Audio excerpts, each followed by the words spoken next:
gwe mwana Tony lifoniro lya kabi ne papa leka nawe ateze ndizalawa ezisiza n'okunzisa naawe gwe naye gwe kyenkubuuza wali obadde kaawo nga wuli olina omukyala gw'oyagala naye ng'otyo mutuukirira naye nga buli w'omulabako olutiko lumera wenna n'owulira nga tokyalina n'amaanyi papa watandika ddi okwagala abakyala olina kwagala naye buno obwala obuvubuka obwana obulina amabeere obwana obuvubuka I know kyogera kituufu naye nze ono kwenfiira mpulira obulamu bwange bwonna oli bwenjagalira ddala kitegeera nze kwenfiira papa oyagala mukyala kofiira si buli omu wabula oyo gwenkugambye ye yaliwo oyo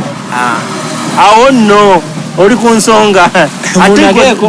wano watera obeera wano ge matwale ge babeera muno ayita wano ate manyi oluusi aveeyo engulu oluusi eno wano wentera omulengerera yali wanze njagala mulabako oyo goyita omukyala ate gwe olaba oli mu bulaka oyo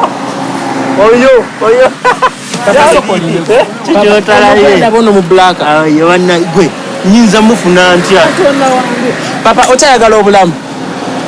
tonyumiza oyo mukyala w'abandi ate bawe mukambwe asabula emiggo asamba byonna togenda kuwona muganda wange wulira byoddamu nkimanyi naye my heart is under her custody nze mpulira kwenfiira nze nga kyaliwo ebikasudde tobiŋŋamba omukyala w'abandi muveeko so kumpe pulani nyinza mufuna ntya kyekikulu nyinza mulya ntya fune naye papa nina pulani olina pulani nina pulani